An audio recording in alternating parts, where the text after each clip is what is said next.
There is exactly one account in the entire tax code that is tax-free going in, tax-free while it grows, and tax-free coming back out. It is not a Roth IRA.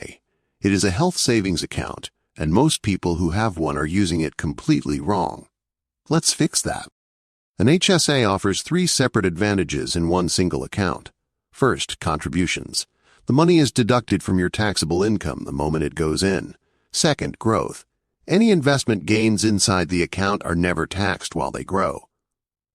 Third, withdrawals completely tax-free, as long as the money is used for qualified medical expenses. No other account in personal finance stacks all 3 of these together. Not everyone can open an HSA. You must be enrolled in a high-deductible health plan, or HDHP, to contribute at all. For 2026, that generally means a deductible of at least $1,700 for individual coverage. The exact threshold shifts slightly each year, so check your specific plan documents to confirm your eligibility before assuming you qualify. Here are the 2026 contribution limits. For individual coverage, you can contribute up to $4,400 per year. For family coverage, that limit rises to $8,750 per year. And if you are age 55 or older, you can add an extra $1,000 catch-up contribution on top of either limit. Here is the strategy most people completely miss. Most HSA holders treat the account like a checking account, spending the balance on medical costs as they happen throughout the year. But many HSA providers actually let you invest the balance in mutual funds or an ETF.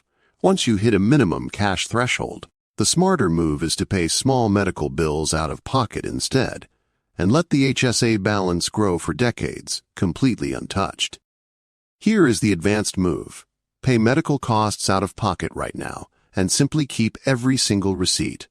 There is no deadline to reimburse yourself from the HSA. Even receipts from decades earlier remain valid. That lets your investments compound for years or even decades, before you ever pull the reimbursement out, completely tax-free. Once you turn 65, an HSA becomes even more flexible. You can withdraw funds for any reason at all, not just medical expenses.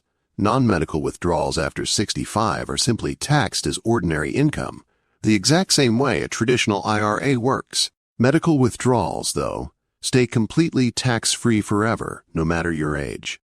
A few mistakes come up again and again: spending the balance immediately instead of letting it invest and compound, forgetting to save receipts that could support a future reimbursement, never checking whether your specific HSA provider even offers an investment option, and losing your HSA eligibility entirely by switching to a health plan that is not a qualifying HDHP.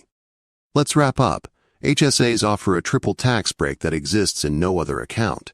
Invest the balance instead of spending it, if your provider allows that option. Save your receipts. You can reimburse yourself tax-free at any point in the future. And after age 65, non-medical withdrawals work exactly like a traditional IRA. This Friday, we are covering call and put options. The basics every trader should actually know, explained in plain terms. See you then.